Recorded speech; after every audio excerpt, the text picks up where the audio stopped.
Okay, let's try to do the last of the three fundamental problems for Gauss's law, the infinite line of charge or infinite cylinder of charge.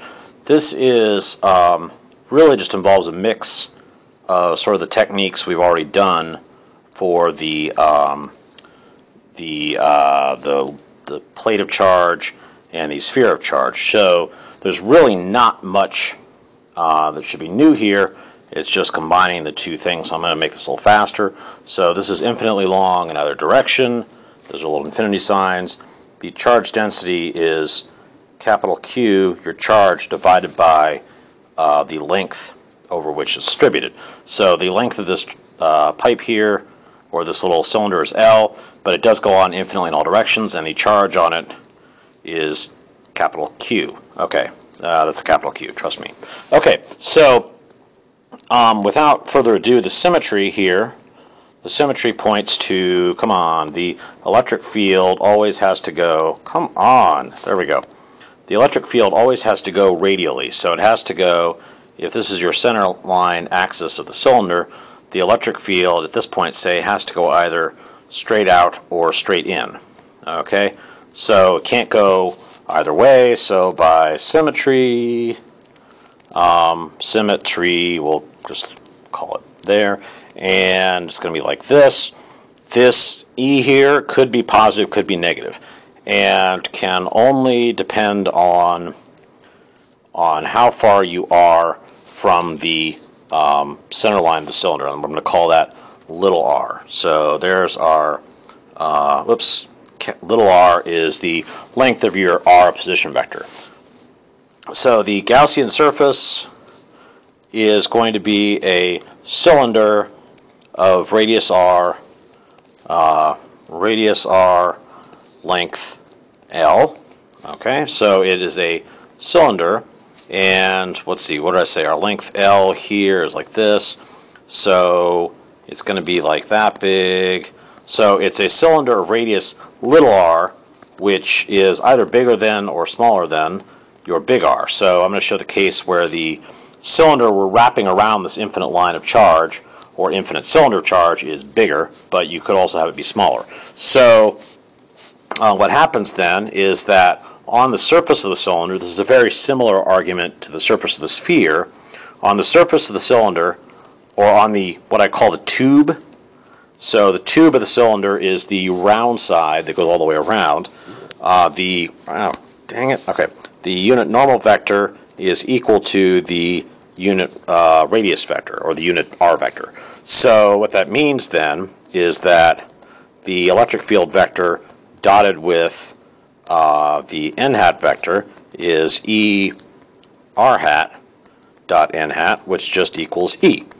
Okay, so that's very simple. And then on the end caps, the electric field vector is going to be, has to be going radially, remember, and the normal vector is going to be perpendicular to that. So on these end caps, what I'm calling the discs, that's, well, yeah, I'm calling the discs that cap off the ends of the cylinder the end caps, and those have a unit normal that points along the length of the cylinder, which is perpendicular to the electric field.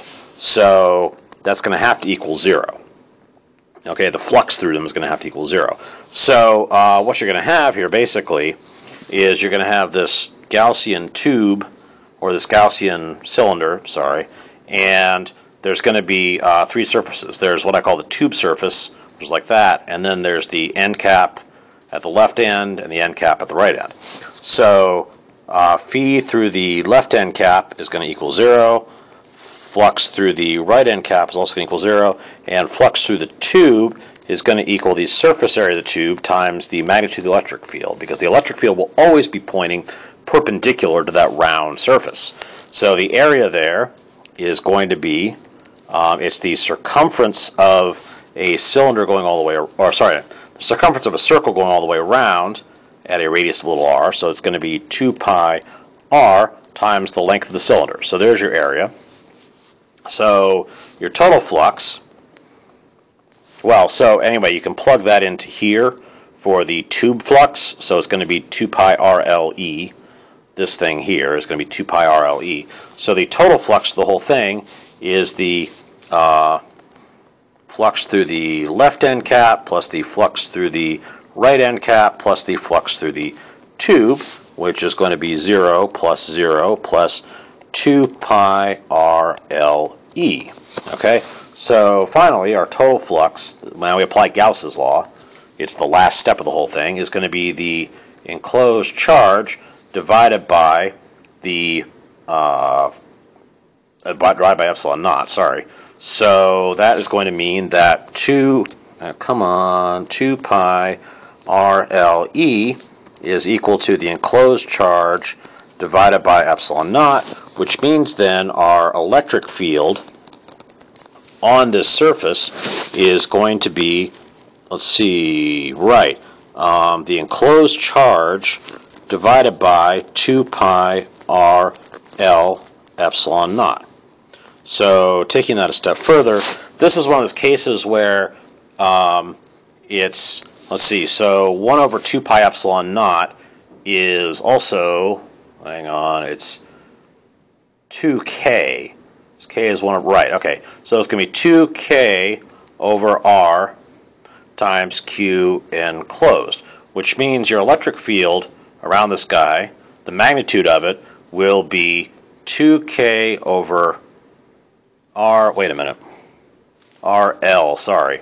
Okay, so 2k lambda over r if the distance you're looking at is greater than the radius of the cylinder, okay?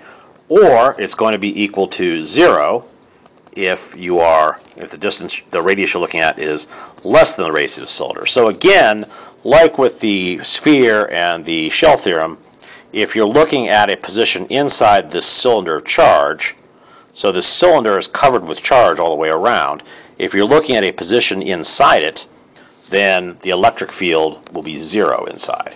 So there you go. And this also, of course, applies to a line of charge. That's just a case where capital R equals 0, so then you're always outside it, because you can't be inside a line. So those are the three major things you would have to be able to do with Gauss's law.